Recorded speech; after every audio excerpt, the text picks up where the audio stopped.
So let's come to the external sector, and the first topic in this is exchange rate management in India. Exchange rate management की अगर बात करें तो जब हम capital account and current account पढ़ रहे थे तो हमने पढ़ा था कि करेंसी कभी अप्रिशिएट होती है, कभी डेप्रिशिएट होती है। एप्रिसिएशन का सिंपल मतलब होता है करेंसी की वैल्यू बढ़ जाना। करेंसी की वैल्यू जब बढ़ जाती है तो इसका मतलब है कि इकोनॉमी में जो है परचेसिंग पावर जो है लोगों की वो बढ़ गई है। लोगों को उसी करेंसी में उतने ही पैसे में वो ज़्यादा आइटम्स खरीद पा रहे हैं, तो दैट इज़ करेंसी एप्रिसिएशन। और करेंसी डेप्रिसिएशन का मतलब है कि करेंसी की वैल्यू घट जाना in terms of other currency. तो अगर करेंसी की वैल्यू घट जाती है तो लोगों का, इसका मतलब है कि परचेसिंग पावर जो है लोगों की, मतलब डिमांड जो है लोगों की बढ़ गई है, जिसके कारण हमारी परचेसिंग पावर डिक्रीज़ हो गई है, क्योंकि करेंसी की वैल्यू डिक्रीज़ हो गई है। अब जो चीज़ खरीदनी थी वही चीज़ खरीदने के लिए उनको ज़्यादा पैसे देने पड़ रहे हैं, तो that is called currency depreciation. तो these are the two terms इसमें हम पढ़ेंगे। अभी ये न्यूज़ में इसलिए है कि इंडिया का rupee valuation against the currency for major trading partners high हो गया है। तो मतलब इसका मतलब है कि करेंसी की वैल्यू जो है वो बढ़ गई है, करेंसी एप्रिशिएट हो गया है, और जिसके कारण हमारा डोमेस्टिक इन्फ्लेशन भी बढ़ रहा है। अब what is currency valuation? Currency valuation का सिंपल मतलब है कि हम अपनी करेंसी को डिटरमाइन करें, उसकी वैल्यू को डिटरमाइन करें in terms of other currency. ठीक है। मोस्ट कॉमन मैथड जो होता है करेंसी डिटरमाइन करने का वो हमारा एक्सचेंज रेट होता है, और ये बहुत सारे फैक्टर से इन्फ्लुएंस होता है, जैसे कि for example interest rate, inflation, capital flow, money supply, इन सब चीज़ों से इफेक्ट होता है। अब मेथड क्या क्या है एक्सचेंज रेट डिटर्मिनेशन के? तो पहला मेथड है fixed exchange rate determination. Fixed exchange rate में क्या होता है? फिक्स्ड मतलब सेंट्रल बैंक जो है वो फिक्स कर देती है, एक्टिवली इंटरवीन करती है किसी भी करेंसी की वैल्यू के लिए। तो वैल्यू जो है करेंसी की वो फिक्स्ड रहती है रिलेटेड टू अदर करेंसी। मतलब मान लीजिए 10 रुपये है तो 10 रुपये ही रहेगी उसकी करेंसी की वैल्यू, और वो फिक्स रहेगी किसी भी करेंसी के उसमें। और इसमें क्यों है, इसमें जो है सेंट्रल बैंक जो है एक्टिवली इंटरवीन करती है। नेक्स्ट आता है flexible and floating exchange rate. Flexible and floating exchange rate जो है वो मार्केट सोर्सेज से डिटरमाइन होता है। For example demand and supply जो भी मार्केट में करेंसी की चल रही है उससे डिटरमाइन होता है हमारे flexible and floating exchange rate, और इसमें सेंट्रल बैंक इंटरवीन नहीं करती। फिर आते हैं मैनेज्ड एक्सचेंज रेट, जो कि मार्केट ओरिएंटेड रहता है, बट सेंट्रल बैंक जो है कभी कभार इंटरवीन करती है, तो that is managed exchange rate. तो these are the 3 types of exchange rate जो हमारे हैं, बट इंडिया में जो यूज़ होता है that is managed exchange rate, क्योंकि इंडिया में सेंट्रल बैंक कभी ना कभी इंटरवीन करती है related to exchange rate. Next आते हैं exchange rate determination in India की अगर बात करें तो करंटली 2 मैथड से हम यूज़ करते हैं, 2 मैथड इवैल्यूएशन के लिए यूज़ करते हैं, नीर और रीर। नीर का मतलब होता है नॉमिनल इफेक्टिव एक्सचेंज रेट, और रीर का मतलब होता है कि real effective exchange rate. Nominal effective exchange rate जो करंट में हमारा इन्फ्लेशन चल रहा है, करंट में जो भी चीज़ें चल रही है उससे जो है हमारी वैल्यू देखते हैं होम करेंसी की in terms of foreign currency, तो दैट इज़ नीर। और रीर में क्या होता है, जो हमारा पहले का प्राइस था, मतलब वेटेड एवरेज जो होता है नॉमिनल एक्सचेंज रेट का, वो एडजस्ट किया जाता है रिलेटिव प्राइस और difference between the domestic and foreign countries.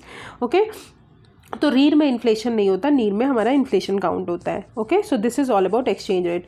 अब एक कोई ग्रेहम्स लॉ है जहाँ पे फिक्स्ड एक्सचेंज रेट सिस्टम में उन्होंने बोला है कि ये bad money drives out good, it causes undervalued currency to go out of circulation. Undervalued currency जो है वो बाहर निकाल देती है, ओवर वैल्यूड करेंसी जो है सर्कुलेशन में रहती है, and it does not find enough buyers. तो this is all about Gresham's law. Next आते हैं what is the effects of exchange rate. तो सबसे पहले इन्फ्लेशन। अगर हमारी करेंसी एप्रिशिएट हो रही है, मतलब करेंसी की वैल्यू बढ़ रही है, तो लोग जो है लोगों की परचेसिंग पावर बढ़ जाएगी, लोग ज़्यादा खरीदेंगे, तो सप्लाई भी ज़्यादा होगा, प्रोडक्शन भी ज़्यादा होगा, जिसके कारण वैल्यू का जो किसी प्रोडक्ट का पैसा है वो बढ़ जाएगा, तो इन्फ्लेशन हमारा बढ़ जाएगा। और जो हम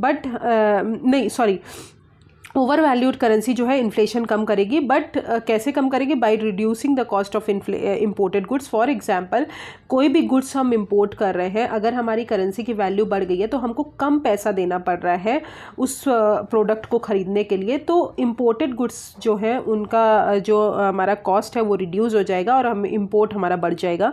इंटरेस्ट रेट्स की बात करें तो ऑब्वियसली सेंट्रल बैंक जो है रिस्पॉन्ड करती है, अगर करेंसी स्ट्रेंथनिंग हो रही है तो इंटरेस्ट रेट को by by lowering interest rate को कम करती है टू स्टिमुलेट इकोनॉमिक ग्रोथ की बात करें तो स्ट्रॉन्गर करेंसी कहीं ना कहीं लोअर इन्फ्लेशन दिखाती है। अगर हमारी करेंसी की वैल्यू ज़्यादा है तो इन्फ्लेशन कम होगा, और ये हमारी एक्सपोर्ट ड्रिवन इकोनॉमी को कम करती है, क्योंकि एक्सपोर्ट जब हम करते हैं कोई चीज़ तो हमको वहाँ से पैसा आता है, तो वहाँ से जो है हमको कम पैसा आएगा, तो दैट इज़ इकोनॉमिक ग्रोथ जो कहीं ना कहीं ओवरऑल डिक्लाइन होती है।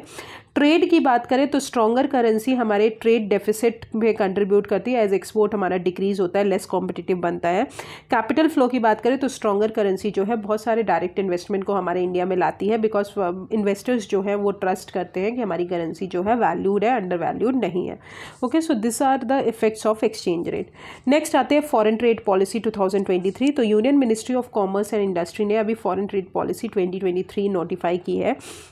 ये नोटिफाई किसने किया है? सेंट्रल गवर्नमेंट ने किए हैं in exercise of power conferred under section 5 of foreign trade act 1992।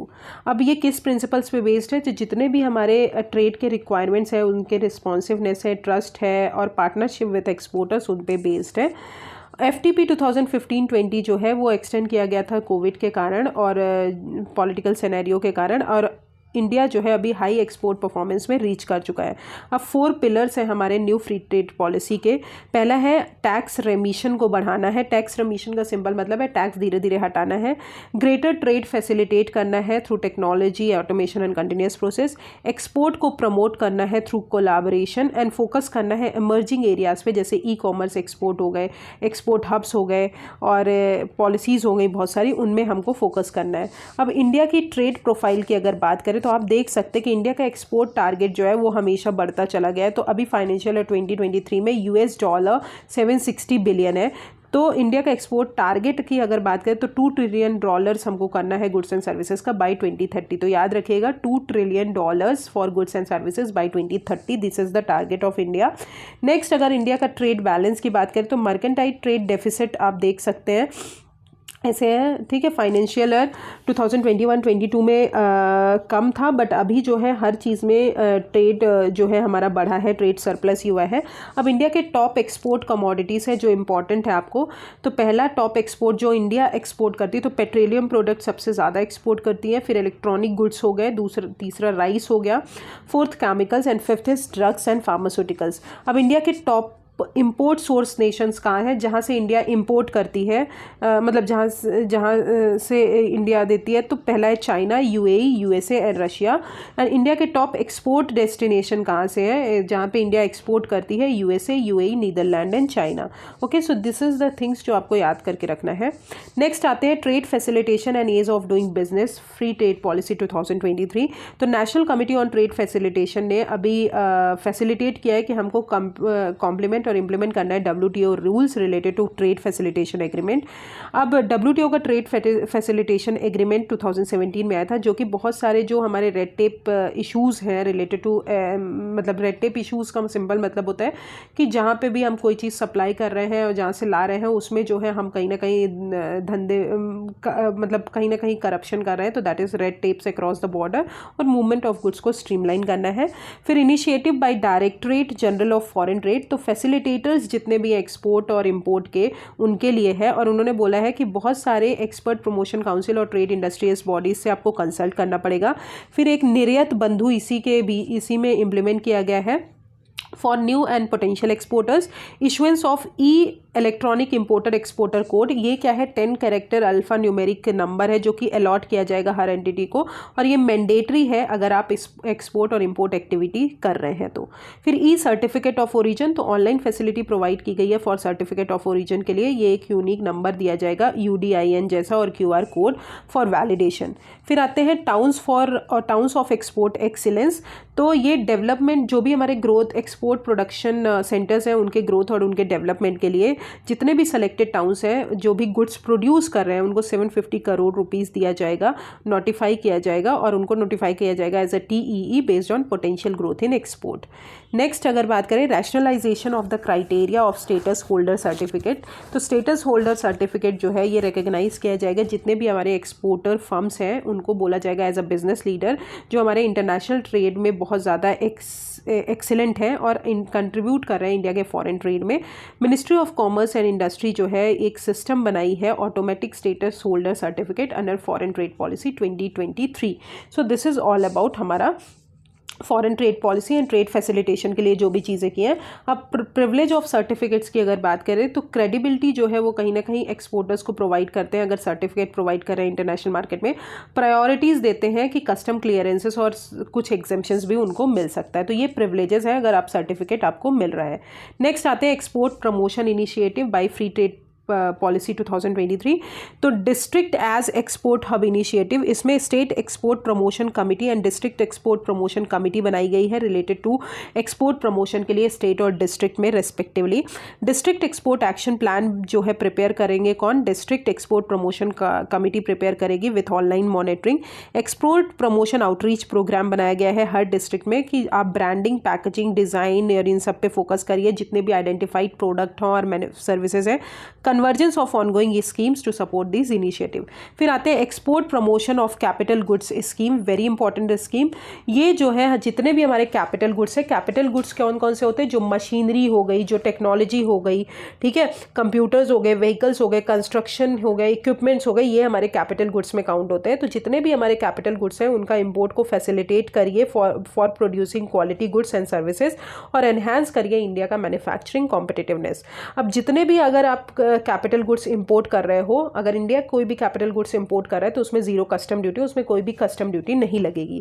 Capital goods को क्या होते हैं? कैपिटल गुड्स मैनमेड गुड्स होते हैं, ड्यूरेबल आइटम्स होते हैं जो बिजनेस को बढ़ाने के लिए यूज़ किया जाता है, जैसे कि tools, machinery, buildings, vehicles, computers, construction equipment, ये सारे हो गए। और कैपिटल गुड्स यूज़ करके हम अदर कंज्यूमर गुड्स बना सकते हैं, तो इसलिए जो है कैपिटल गुड्स पे जीरो कस्टम ड्यूटी रखी है।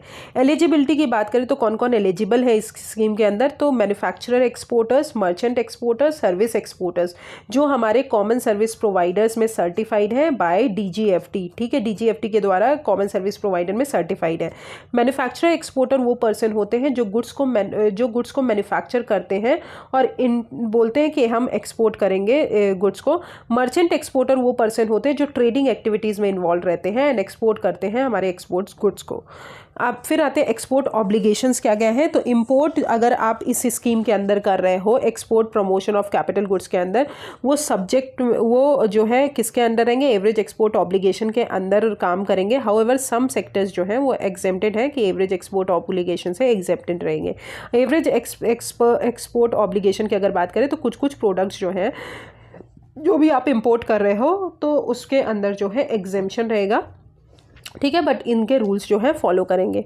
नेक्स्ट आते हैं export promotion unit. Export promotion unit की ऑब्जेक्टिव यही है कि जितने भी एक्सपोर्ट्स हैं उनको प्रमोट करना है, फॉरेन एक्सचेंज अर्निंग को एनहांस करना है, इन्वेस्टमेंट को एनहांस करना है।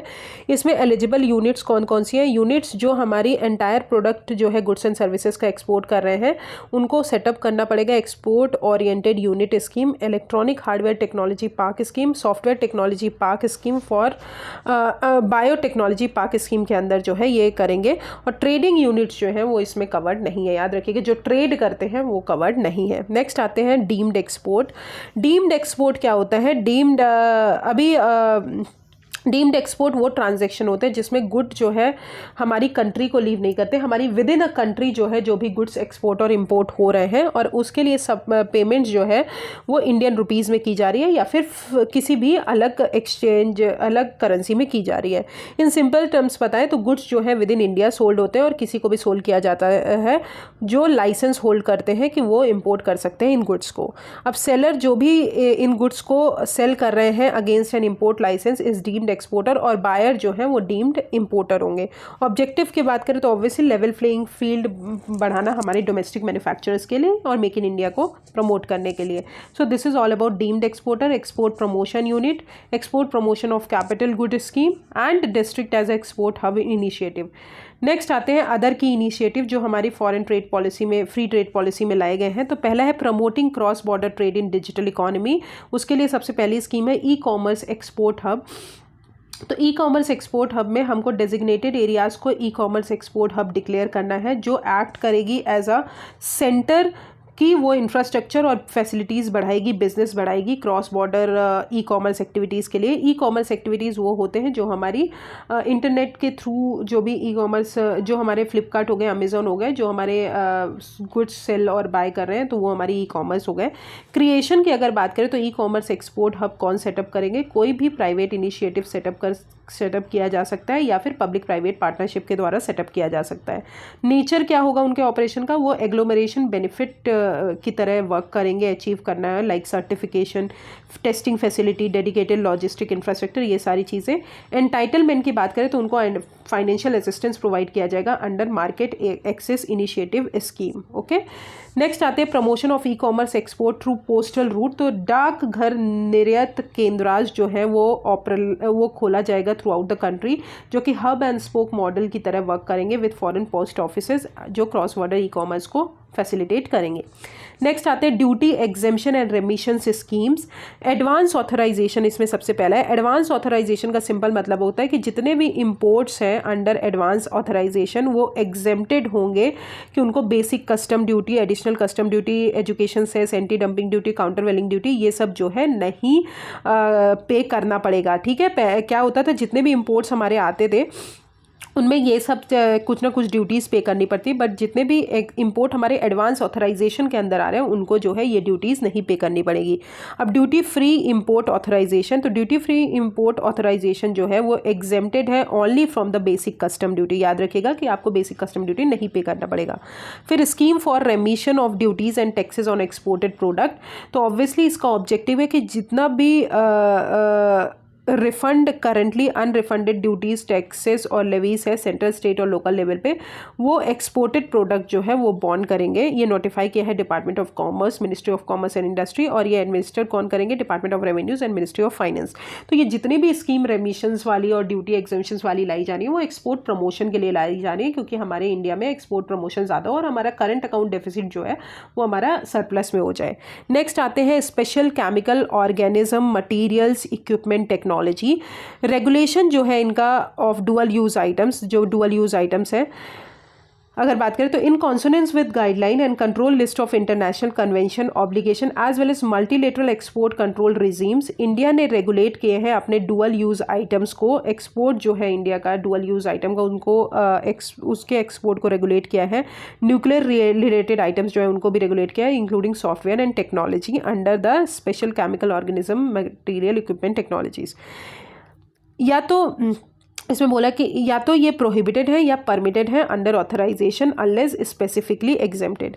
फिर आते हैं special chemical organism material equipment technologies list की। तो इंडिया ने एक नेशनल एक्सपोर्ट कंट्रोल लिस्ट बनाई है और वो अलाइंड है सारे MECR रूल्स और कन्वेंशंस के द्वारा, मल्टीलेटरल एक्सपोर्ट कंट्रोल रिजीम के द्वारा।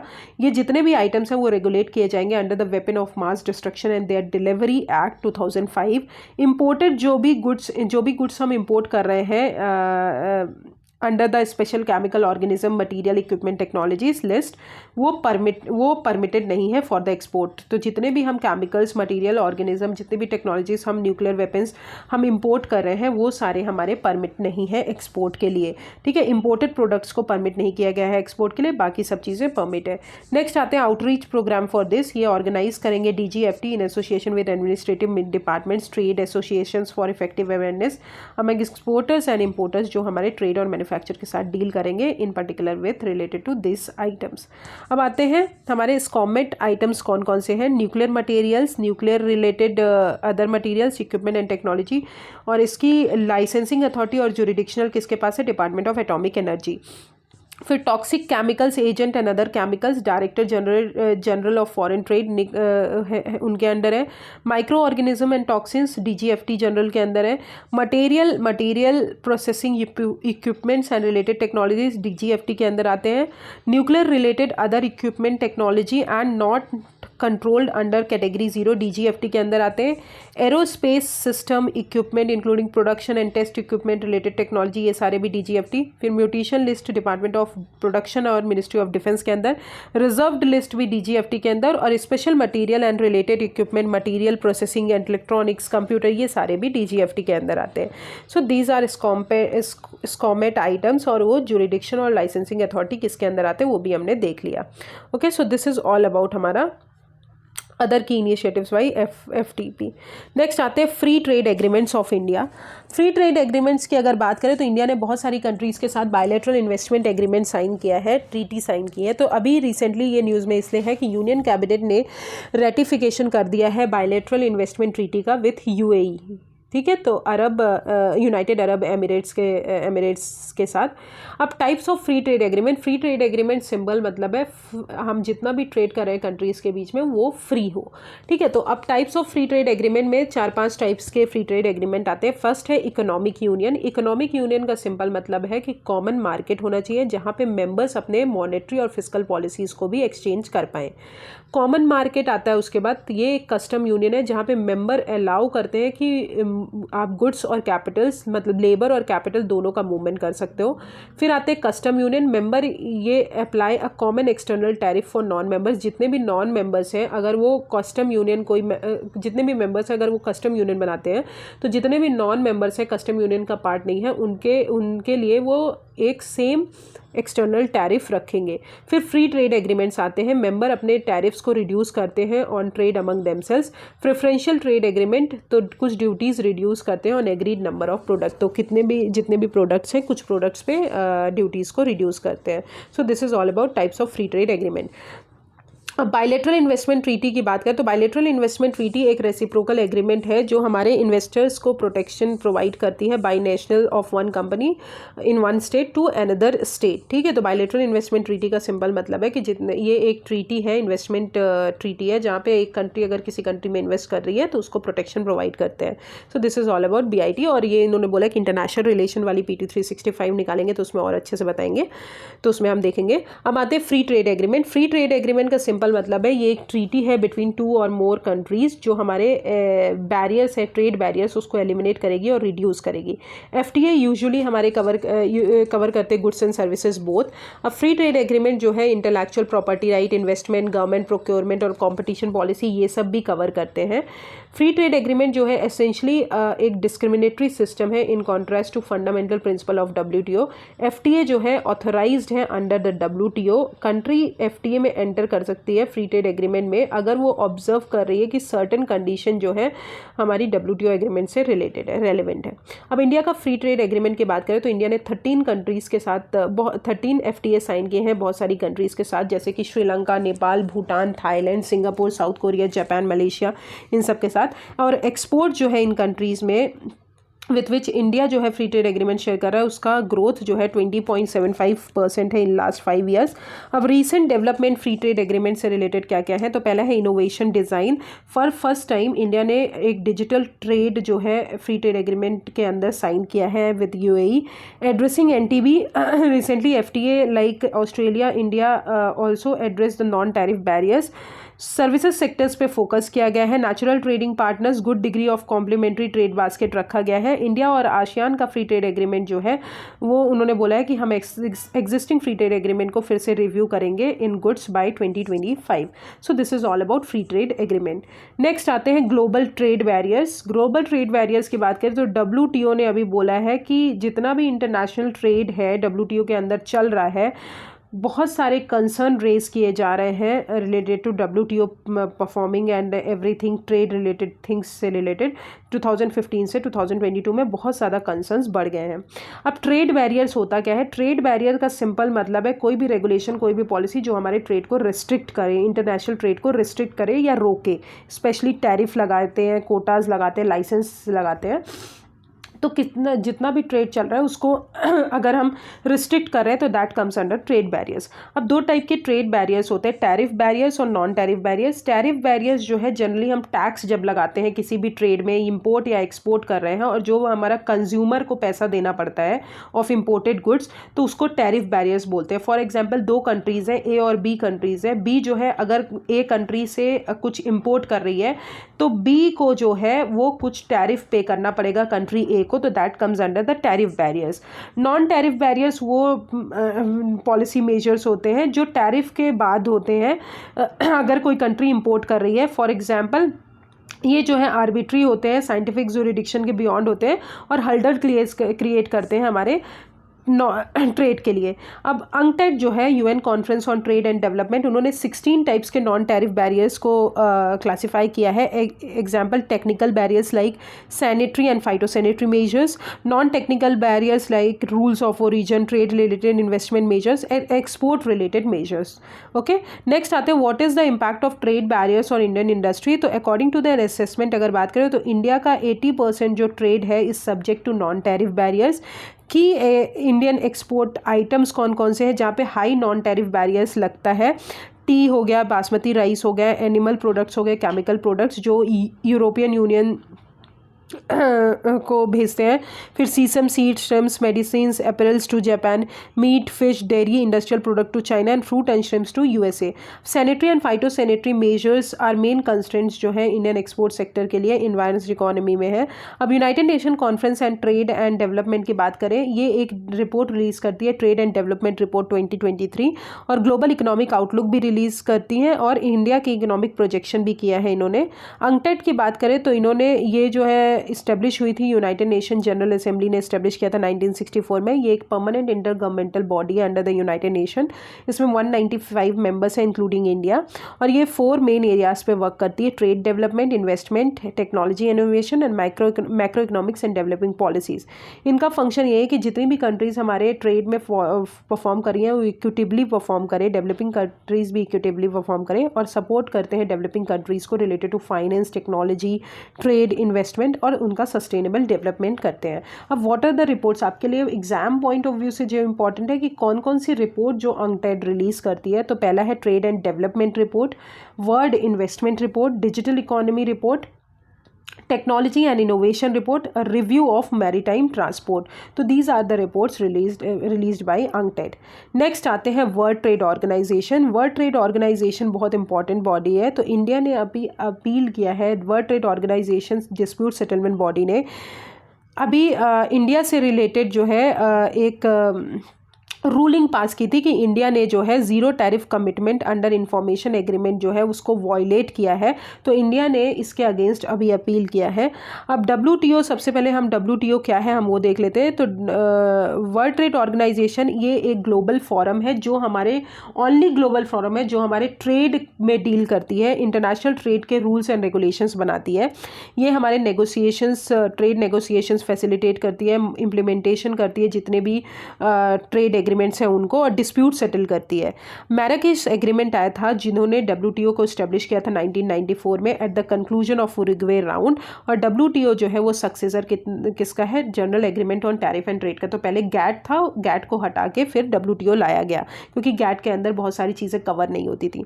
अब इसमें 164 मेंबर्स होते हैं including India. Investment facilitation agreement जो WTO के अंदर लॉन्च किया गया है वो 2017 में लॉन्च किया गया था।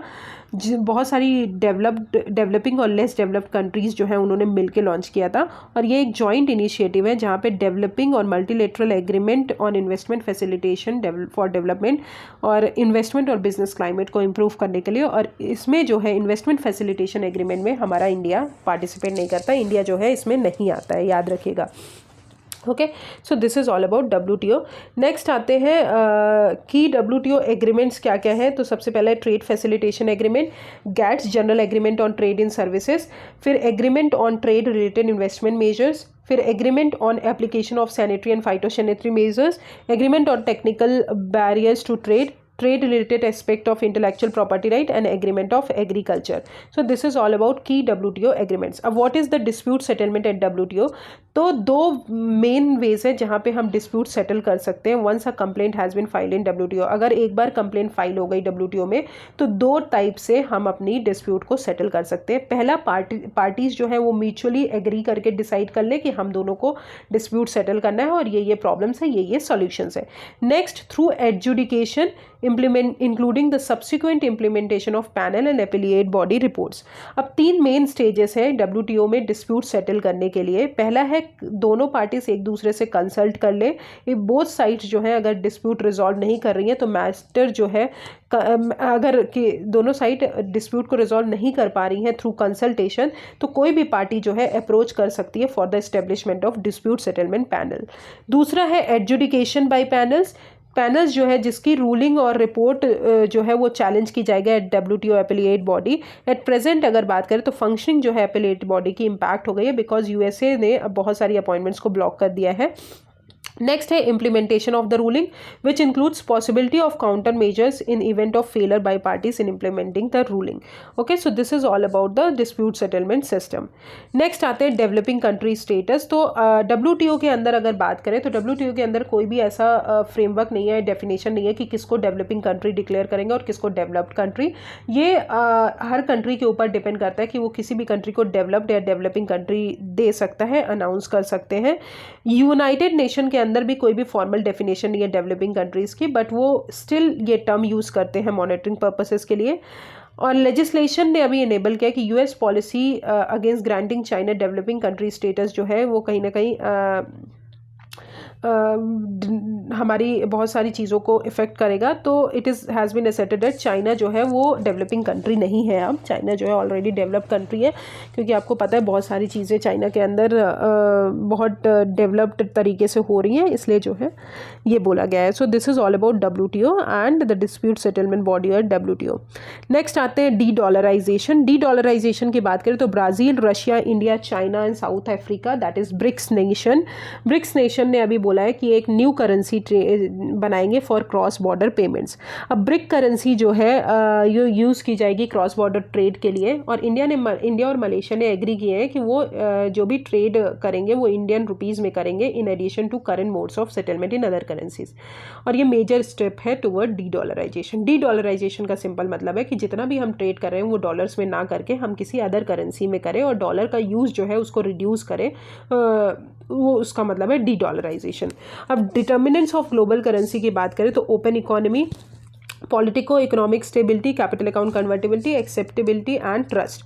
नेक्स्ट आते हैं why de dollarisation is taking root. Obviously weaponisation of trade, तो इम्पोजिशन जो है सैंक्शंस का, और स्विफ्ट से society for world wide inter bank financial telecommunication से एक्सक्लूड होने के कारण ये कहीं ना कहीं इम्पेडिमेंट्स क्रिएट कर रहे हैं। बहुत सारी कंट्रीज़ जो है ट्रेड जो भी कैरी आउट कर रही हैं। फॉर इंस्टेंस सैंक्शन जब USA पे इम्पोज किया after the Ukraine war Russia ने, तो बहुत ज़्यादा US डॉलर में जो भी लोग डील कर रहे थे वो बहुत नहीं कर पाए। न्यू इमर्जिंग इकोनॉमीज़ की बात करें तो rise of Asia as economic power house, इसलिए एशिया की रुपीज़ को हम यूज़ कर सकते हैं, इंडियन रुपीज़ और UN। Visible benefit of diversification, multi currency foreign currency जो है वो कहीं ना कहीं प्रेशर जो है एक्सटर्नल सेक्टर पे उसको रिड्यूस करेगी। मैनिपुलेशन बाय US, तो US जो है US डॉलर में ट्रेड करने के कारण क्या होता है US जो है बहुत ज़्यादा अपनी करेंसी को मैनिपुलेट भी करते हैं, वो भी नहीं होगा ग्लोबल फाइनेंशियल सिस्टम में। अब benefit of de dollarisation for India, obviously systematic risk को रिड्यूस करेंगे, एक्सपोर्ट कॉम्पिटिटिवनेस बूस्ट करेंगे, डेट मैनेजमेंट पे ग्रेटर कंट्रोल होगा, बोरोइंग कॉस्ट रिड्यूस होगी, फॉरेन इन्वेस्टमेंट बढ़ेगा और मॉनेटरी पॉलिसी फ्लेक्सिबिलिटी भी आएगी। बिकॉज ऑब्वियसली अपनी करेंसी, जब अपनी करेंसी में आप डील करते हो तो बहुत अच्छे से डील कर पाते हो। अपनी करेंसी बढ़ रही है, कम हो रही है, तो वैसे करना है। फॉर एग्जाम्पल US डॉलर में अगर कर रहे हो तो US में जो भी चीज़ें इफेक्ट करेंगी, US की जो भी पॉलिसीज़ होंगी डॉलर से रिलेटेड, वो हमारी कंट्री को भी कहीं ना कहीं इफेक्ट करेंगी। अब ग्लोबल इनिशिएटिव्स क्या क्या लिए गए हैं डी डॉलराइजेशन के लिए। 2021 में पीपल्स बैंक ऑफ चाइना ने एक समिट किया था, global sovereign digital currency governance proposal, जो भी बैंक है for international settlement. African continental free trade agreement आए थे, उन्होंने भी intra Africa trade using local currencies को प्रमोट किया था। फिर European central bank target 2 system आए थे, वो भी यूरोपियन मेंबर कंट्रीज़ है कि वो अपने ट्रेड और फाइनेंशियल ट्रांजैक्शन यूरोज़ में करें। अब आते हैं इनिशिएटिव्स जो इन रुपीज़ को इंटरनेशनलाइजेशन के लिए लिया गया है। Cross border borrowing in rupees, तो अभी रुपी डोमिनेटेड बॉन्ड्स और मसाला बॉन्ड को इंट्रोड्यूस किया गया है सिंस 2014 और अलाउ किया कि इंडियन जो कॉरपोरेट है वो अपने रुपी डोमिनेटेड बॉन्ड्स को ही इशू करें ओवरसीज़ में। फिर ट्रेड सेटलमेंट इन रुपीज़, तो बिगेस्ट डेवलपमेंट जुलाई 2022 में की गई। RBI ने कॉम्प्रिहेंसिव फ्रेमवर्क बताया कि जितने भी ट्रेड सेटलमेंट है वो रुपीज़ में किए जाए through special vostro account. Next currency swaps, 23 currency swaps जो एग्रीड हुए हैं 2018 में विद अदर नेशंस, तो UAE, SAARC member countries etcetera, जहाँ पे आप रुपीज़ को प्रमोट कर रहे हो। अदर मेजर्स की बात करें तो डोमेस्टिक करेंसी जो है उसको एक्सप्लोर करना है for the use for regional trade settlement at Asian clearing union. Condition enable करना है to link domestic Indian rupee rates को करेंसी मार्केट्स को with offshore rupee markets. Primary dealers को परमिट करना है कि वो मार्केट मेकर्स की तरह एक्ट करें to improve market liquidity. So these are the measures जो हमारे इंटरनेशनलाइजेशन ऑफ रुपी के लिए लिए गए हैं। नेक्स्ट आते हैं रेमिटेंसेस। तो वर्ल्ड बैंक ने एक अभी एनुअल रिपोर्ट रिलीज की है, migration and development brief leveraging diaspora finances for private capital mobilisation. Remittances की बात करें तो रेमिटेंसेस का सिंपल मतलब है जितने भी हमारे इंडिविजुअल्स हैं जो हमारे फॉरेन कंट्रीज़ में रह रहे हैं वो मनी ट्रांसफ़र कर रहे हैं इंडिया में अपने फैमिली मेम्बर्स को इन देयर होम कंट्रीज, तो उसको रेमिटेंसेस बोलते हैं। अब टॉप 3 रिसिपिएंट रेमिटेंसेस इन 2022 की बात करें तो इंडिया सबसे ज़्यादा, फिर मैक्सिको, फिर चाइना। और top 3 remittances as a percentage of GDP की बात करें तो Tajikistan, Tonga and Lebanon. State wise share की रेमिटेंसेस की बात करें सबसे ज़्यादा महाराष्ट्र में आता है, फिर केरला, फिर तमिलनाडु। और country wise share in inward remittances to India, USA, UAE and United Kingdom. Okay, so this is all about remittances. अब what are the key findings? तो ग्लोबल रेमिटेंसेस की बात करें तो ग्लोबल रेमिटेंसेस फ्लोज जो है वो एस्टिमेट किया गया है कि $860 बिलियन है in 2023। Remittances to low income और मिडिल इनकम कंट्रीज में $669 billion at 3.8 growth in 2023। Remittances जो है वो प्रीमियर सोर्स है हमारे एक्सटर्नल फाइनेंसेस का for low and middle income countries during 2023। Remittances growth South Asia में वो भी हाईएस्ट है among low and middle income countries के लिए। अब इंपॉर्टेंस क्या है रेमिटेंसेस का? ऑब्वियसली मैक्रो पर्सपेक्टिव से देखा जाए तो ये कहीं ना कहीं हमारी इकोनॉमी के अंदर अगर पैसा ज़्यादा आ रहा है तो ये कंजम्पशन इंक्रीज करते हैं इकोनॉमी के अंदर। और डिस्पोजेबल इनकम क्यों इंक्रीज होती है? क्योंकि डिस्पोजेबल इनकम जो है फैमिलीज़ की वो इंक्रीज होती है और वो कहीं ना कहीं जीडीपी ग्रोथ हमको बढ़ाती है। फॉर एग्जांपल रेमिटेंसेस जो है हमारे इंडिया में अगर बात करें तो नियरली 3% इंडिया के जीडीपी में कंट्रीब्यूट करती है। अब डिस्पोजेबल इनकम का सिंपल मतलब है जितना भी हमारा मनी है इंडिविजुअल और हाउस होल्ड के पास स्पेंड और सेव करते हैं या स्पेंड करते हैं आफ्टर जैसे ही इनकम टैक्स कट जाता है, सारे इनकम टैक्स को डिडक्ट करने के बाद जितना भी हमारा पर्सनल इनकम बचता है उसको हम बोलते हैं डिस्पोजेबल इनकम।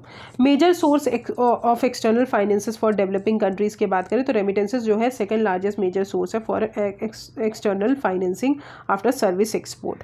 अब वर्ल्ड बैंक ग्रुप की बात करें तो international bank for reconstruction and development, ये global development world bank group में 5 ऑर्गेनाइजेशन आते हैं, 5 एसोसिएशन आते हैं। सबसे पहला है international bank for reconstruction and development, ये ग्लोबल डेवलपमेंट बैंक है जो 189 कंट्रीज ओन करती हैं। As the largest development bank है वर्ल्ड में ये वर्ल्ड बैंक ग्रुप को सपोर्ट करते हैं बाय प्रोवाइडिंग लोन्स, प्रोवाइड करते हैं guarantees, risk management products, advisory services to middle and credit worthiness low income countries. फिर इंटरनेशनल डेवलपमेंट एसोसिएशन आता है, ये भी वर्ल्ड बैंक ग्रुप का पार्ट है जो हमको हेल्प करते हैं, वर्ल्ड की जो भी पुअरेस्ट कंट्रीज हैं उनको हेल्प करते हैं। और ये एम है इनका यही है कि पॉवर्टी को रिड्यूस करना by 0 to low interest loans and grants provide करना, इकोनॉमिक ग्रोथ को बूस्ट करने के लिए इनइक्वालिटीज़ रिड्यूस करना। नेक्स्ट है इंटरनेशनल फाइनेंस कॉरपोरेशन, ये एक प्राइवेट सेक्टर आर्म है वर्ल्ड बैंक ग्रुप का जो हमारे ग्लोबल पॉवर्टी है उसको रिड्यूस करने में हेल्प करते हैं। फिर मल्टीलेटरल इन्वेस्टमेंट गारंटी एजेंसी, ये हमारे पब्लिक और प्राइवेट सोर्स जो इन्वेस्टमेंट का है, इंश्योरेंस का है, उसको कॉम्प्लीमेंट करती है against non commercial risk in developing countries. फिर international centre for settlement of investment dispute, तो ये डिस्प्यूट सेटलमेंट बॉडी है, ऑटोनोमस इंटरनेशनल इंस्टीट्यूशन है जो कि स्टेब्लिश हुई है under convention on the settlement of investment dispute between state and national of other state, और इसको वॉशिंगटन कन्वेंशन भी बोलते हैं। तो याद रखिएगा international centre for settlement of investment dispute को वॉशिंगटन कन्वेंशन भी बोलते हैं। अब what are the key publications, world bank group क्या क्या पब्लिश करती है, कौन कौन सी रिपोर्ट? तो डूइंग बिजनेस रिपोर्ट यही पब्लिश करते हैं, global economic prospect report world bank publish करते हैं, global financial development report world bank publish करते हैं, world development report, poverty and shared prosperity report and commodity market outlook भी यही रिलीज करते हैं। अब आते हैं liberalised remittances scheme. Liberalised remittances scheme है क्या, वो पहले हम देख लेते हैं। तो LRS जो है वो स्कीम इंट्रोड्यूस की गई थी 2004 में और इसका ऑब्जेक्टिव यही है कि जितने भी फॉरेन एक्सचेंज रेगुलेशन है, जितने भी इंडियन रेसिडेंट है जो हमारे इंडिया में रह रहे हैं, अगर वो बाहर जो है मनी को ट्रांसफ़र कर रहे हैं, अब्रॉड मनी को ट्रांसफ़र कर रहे हैं, तो उसको लिबरलाइज करना, उनका जो ट्रांसफ़र है उसको स्मूथ करना। एप्लीकेशन की बात करें तो जितने भी रेसिडेंट इंडिविजुअल्स हैं वो फ्रीली रेमिट कर सकते हैं अप टू $250,000 पर फाइनेंशियल ईयर, कैपिटल या करंट किसी भी चीज़ में। बट इंडिविजुअल अगर इससे ज़्यादा फाइनेंशियल ईयर में, एक फाइनेंशियल ईयर में इससे ज़्यादा उनको रेमिट करना है तो उनको पहले आरबीआई की प्रायर परमिशन लेनी पड़ेगी। और ये रूल्स जो हैं वो हमारे corporate partnership firms, trust, HUF पे एप्लीकेबल नहीं होते। और रेमिटेंसेस जो है किसी भी फ्रीली कन्वर्टेबल फॉरेन करेंसी में हो सकता है। अब what are the why it is in news, तो आरबीआई ने अभी लिबरलाइज्ड रेमिटेंसेस स्कीम में बोला है कि वो ओवरसीज़ यूज़ जो है क्रेडिट कार्ड का, इंडियन रेसिडेंट जो है अपने क्रेडिट कार्ड भी यूज़ कर सकते हैं overseas, with in a limit जो है उनकी वही लेनी चाहिए, 250,000 लिमिट पर फाइनेंशियल ईयर। करंट स्टेटस की बात करें तो अभी तक क्या था कि ये प्रोविज़न जो है वो foreign exchange management current account transaction rules के अंदर आता है, जहाँ पे रेसिडेंट इंडियंस जो है ओवरसीज़ क्रेडिट कार्ड यूज़ नहीं कर सकते थे, बट डेबिट कार्ड ट्रांजेक्शन जो है वो अब्रॉड में कर सकते थे। अब फेम कैट रूल्स के अंदर बोला गया है कि ये जो रूल्स है फॉरेन एक्सचेंज मैनेजमेंट एक्ट के अंदर लाया गया है, जहाँ पे सारे इंडियन रेसिडेंट्स जो हैं वो फ्री हैं कि फॉरेन एक्सचेंज जो है किसी भी करंट अकाउंट ट्रांजैक्शन के लिए बाय और सेल कर सकते हैं, एक्सेप्ट फॉर दोज ट्रांजैक्शन जो हमारे फॉरेन एक्सचेंज से विड्रॉल हो चुके हैं और वो प्रोहिबिटेड है सेंट्रल गवर्नमेंट के द्वारा। डेमोग्राफिक अफेक्टेड की बात करें तो रेगुलेशन जो है वो हाई नेट वर्थ इंडिविजुअल्स को इम्पैक्ट करेगी ड्यूरिंग फॉरेन विजिट। अब applicability of tax collected at source की बात करें तो जितना भी टैक्स कलेक्ट किया जाता है, टैक्स कलेक्टेड एट सोर्स का सिंपल मतलब है जो भी सेलर है, जो भी गुड्स एंड सर्विसेज को सेल कर रहे हैं किसी भी बायर फ्रॉम द बायर, उनसे जो है वो टैक्स कलेक्ट करेंगे। सेलर जो है जिनको गुड्स एंड सर्विसेज सेल करे, फॉर एग्जांपल मैं सेलर हुई और कोई पर्सन बायर है, तो हमको बायर से जो है टैक्स कलेक्ट करना पड़ेगा अगर हम गुड्स एंड सर्विसेज उसको दे रहे हैं। And in context of foreign remittances transaction, tax जो है उन इंडिविजुअल से कलेक्ट किया जाएगा जो हमारे मनी अब्रॉड सेंड कर रहे हैं। ठीक है, तो यूनियन बजट 2023-2024 ने प्रपोज किया कि हमको 5% टैक्स कलेक्शन एट सोर्स जो है फॉर फॉरेन रेमिटेंसेज, जो अगर जिनका इनकम जो है 7 लाख से ज़्यादा जा रहा है towards education and medical treatment, तो वहाँ पे 5% TCS करना पड़ेगा कलेक्ट। सिमिलरली उन्होंने कोई भी चेंज नहीं किया in the 0.5% TCS on foreign remittances अगर 7 लाख से ज़्यादा दे रहे हैं towards the education through loans from financial institution. However for foreign remittances other purposes के लिए अगर आप कर रहे हो तो आपको TCS जो है 5% से 22% तक लग सकता है। तो this is all about tax collection at source जो है आप पे लगेगा।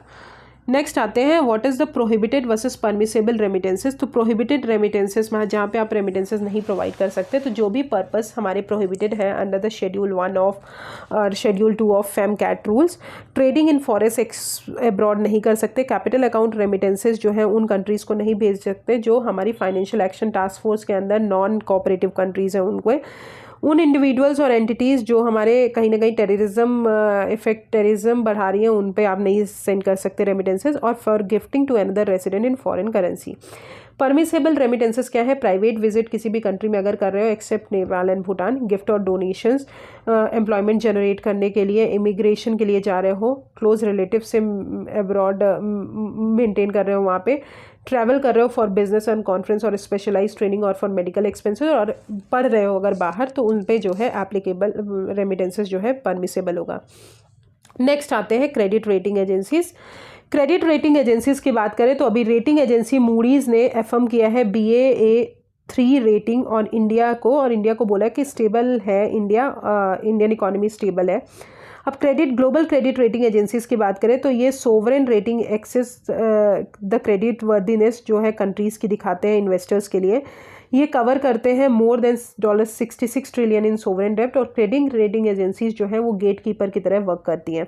अब इंडिया में अगर बात करें इन्वेस्टमेंट ग्रेड की, तो वो 3 major credit rating agencies grade करती हैं। Rating agencies credit rating agency Standard and Poor's and Moody's and Fitch. तो सेवरल क्राइटेरिया है किसी भी रेटिंग एजेंसीज को, किसी भी कंपनीज को रेट करने के लिए, गवर्नमेंट को रेट करने के लिए। पॉलिटिकल रिस्क हो गया, टैक्सेशन हो गया, करेंसी वैल्यू हो गई, लेबर लॉज हो गए, और अनदर सोवरेन रिस्क की बात करें जहाँ पे कंट्रीज़ का सेंट्रल बैंक अपने फॉरेन एक्सचेंज रेगुलेशन को चेंज करती है, तो उसके कारण भी आप गवर्नमेंट क्रेडिट वर्दीनेस को रोल कर सकते हो। What are the rating symbols explain. तो सबसे पहले ट्रिपल ए अगर किसी भी गवर्नमेंट को मिल रहा है तो that is highest degree of safety है, और timely servicing of debt obligation. A है तो हाई डिग्री ऑफ सेफ्टी है, फिर एडिक्वेट डिग्री, तो ऐसे करके, और सबसे नीचे जो होता है दैट इज़ डी, डिफ़ॉल्ट और are expected to be in default soon, तो दैट इज़ डी होता है सबसे लास्ट में।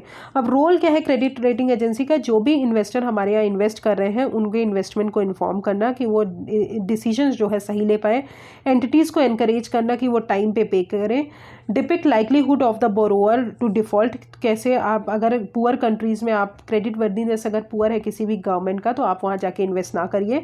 नेशंस को इनेबल करना और स्टेट्स को कि अपने बॉन्ड जो है इन्वेस्टर्स को सेल करिए in domestic and international market. तो this is the role of credit rating agencies. Next आते हैं क्रेडिट रेटिंग इन इंडिया की अगर बात करें तो सेबी जो है सारी क्रेडिट रेटिंग एजेंसीज को रेगुलेट करती है अंडर द सेबी रेगुलेशन 1999, और इंडिया में 7 क्रेडिट रेटिंग एजेंसीज है, CRISIL CARE, ICRA, equity rating, Brickwork rating, India rating research private limited और Infomerics valuation and rating private limited.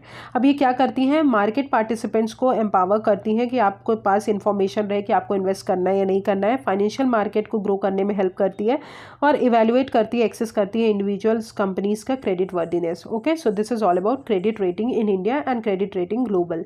Next आते हैं इंक्रीज इन IMF कोटा।